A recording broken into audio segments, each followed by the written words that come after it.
The film opens with a tale about the first Judgment Day. From the depths of the earth, hordes of monsters emerged, attacking the unsuspecting world. They killed millions, destroyed cities, and a full-scale war broke out against these creatures. Eventually, the monsters were exterminated near the old wells, and protective gates were constructed to prevent another invasion. 15 years have passed, and the world has somewhat recovered from the devastation. Laura, one of the survivors, now works at a school.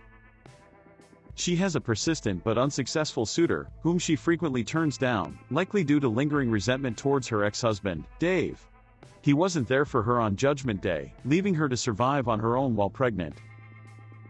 Laura and Dave have a 15-year-old son, Tyler, who spends his days at the skate park with his friends and girlfriend, Maddie.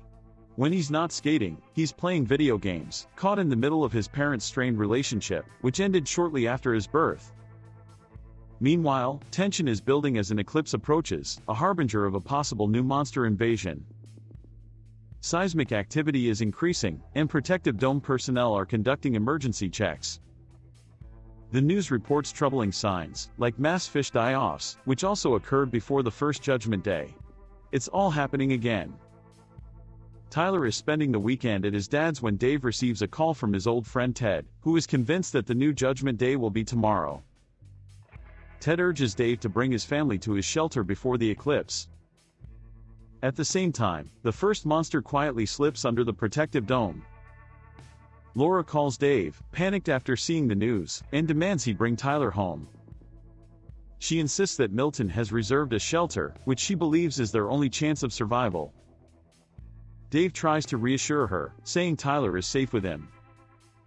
Meanwhile, Tyler receives a text, reads it, and quietly leaves the house while his father is distracted. Laura, growing more frantic, insists that Dave's house isn't safe and demands he bring Tyler to her immediately. Dave agrees but discovers Tyler has disappeared when he checks his room. Laura, now with Milton, hurries to find Tyler. Using his phone number, they locate him at the skate park. Tyler is there with Maddie, who is scared and alone after her parents left. She begs Tyler not to leave her, and he promises he won't, vowing not to abandon her as his father did to his mother. Suddenly, a huge flock of birds cries out, flying in one direction. Panic spreads in the park as people begin to flee. Dave rushes to the park but gets caught in a massive traffic jam, eventually abandoning his car to search for his son on foot. Under the dome, a worker hears strange sounds as a monster suddenly appears and tears him apart. Nearby soldiers shoot at the creature, but ordinary bullets have no effect. Tyler and Maddie watch in horror as chaos unfolds around them. Dave finally arrives, and Tyler explains that he couldn't leave Maddie with nowhere to go. Laura and Milton arrive, and they all head to the shelter, where seats have been reserved. With just over an hour left before the eclipse, the city is in complete chaos, with traffic jams everywhere. When they reach the shelter, they find it cordoned off by the military, who are only letting in women and children.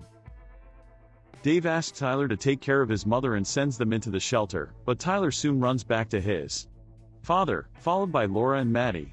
Tyler shouts, "He's my father, I won't leave him." But then, the shelter is declared full. With no time to waste, they run back to their car. Dave suggests going to Ted's hideout in the desert, while Milton suggests hiding in a nearby school with a basement.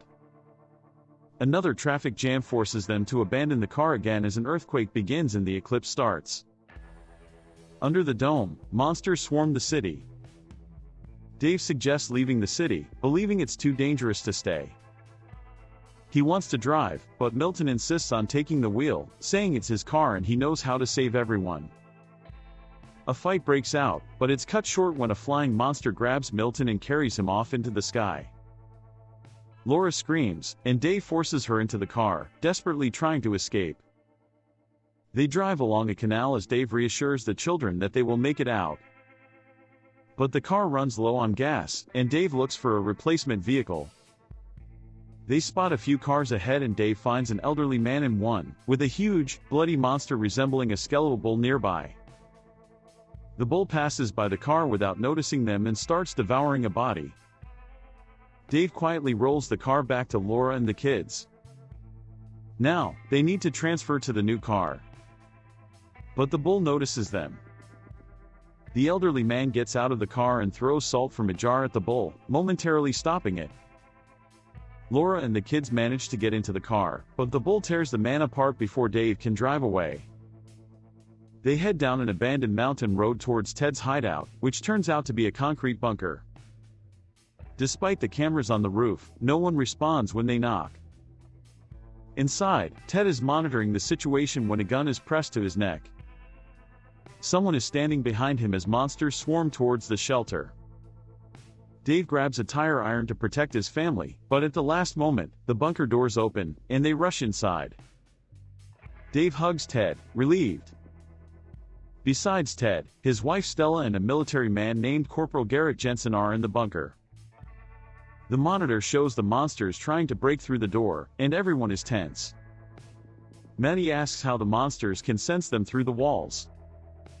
Garrett, smirking, says they react to light and heat but that he thinks they can see souls. He calls them the devil's offspring, saying they torment the flesh but feed on the soul. When Laura asks if he's religious, he replies, "Today, yes." Garrett shares that on the first Judgment Day, he was working at a refinery when the monsters attacked. He managed to dive into a pond of salty mud, where the monsters wouldn't approach. He sat in the mud, listening as the monsters slaughtered 150 of his colleagues and friends. Garrett becomes engrossed in his story, not noticing Ted signaling Dave to grab a knife. He survived the first time and is determined to survive again, no matter the cost. Dave quietly takes the knife, but Garrett, sensing the tension, draws his gun, forcing Dave to drop the knife. Garrett explains that he found the hideout and that kind-hearted Stella let him in, though Ted was against it. Tyler lunges at Garrett, trying to wrest the gun from him, but Garrett easily throws him off. As Dave tries to calm Garrett, a centipede-like monster bursts from the wall and attacks Stella. Ted tears it off her neck and pours salt on it. Dave seizes the opportunity to grab Garrett's gun and shoots the creature. They tie up Garrett and try to stop Stella's bleeding. Meanwhile, Dave sees a huge bull-like monster approaching, realizing they are doomed if they stay in the bunker.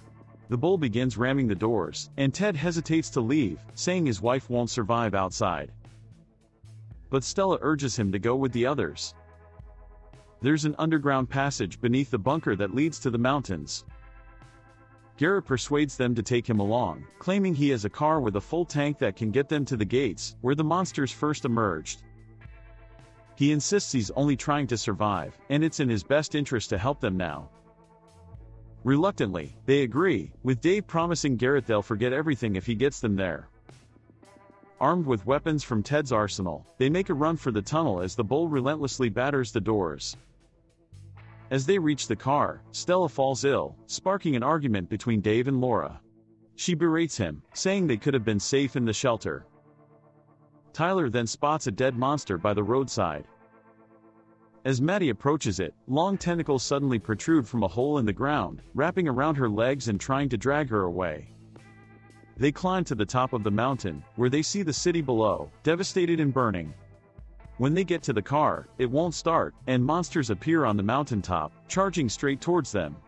Garrett frantically tries to start the engine. Stella, seeing the advancing horde, looks at the gun in her husband's hand, then makes a decision. She draws her own gun and gets out of the car, ignoring Ted's pleas to stop. Stella walks towards the monsters, knowing she is doomed. Ted calls after her, crying, but Dave forces him into the car just as they manage to drive away with the monsters in pursuit.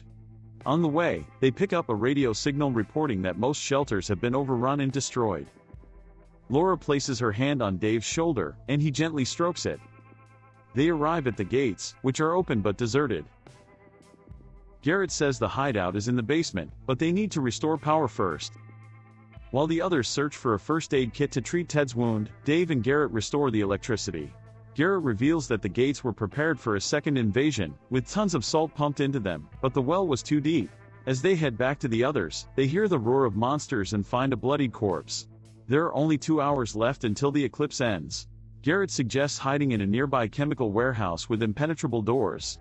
Suddenly, a monster attacks, and Garrett and Dave manage to fight it off, but the noise attracts more monsters. Garrett quickly runs through a door and locks it behind him. He injects himself with something that makes his veins swell and turn black.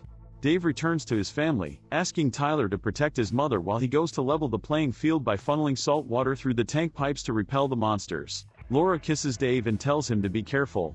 Dave makes his way through the ventilation, witnessing a monster devouring its prey. He needs to shut off the taps next to the feeding monster but manages to open the faucet, filling the containers with water. As he climbs back, the monster senses him and rushes after him.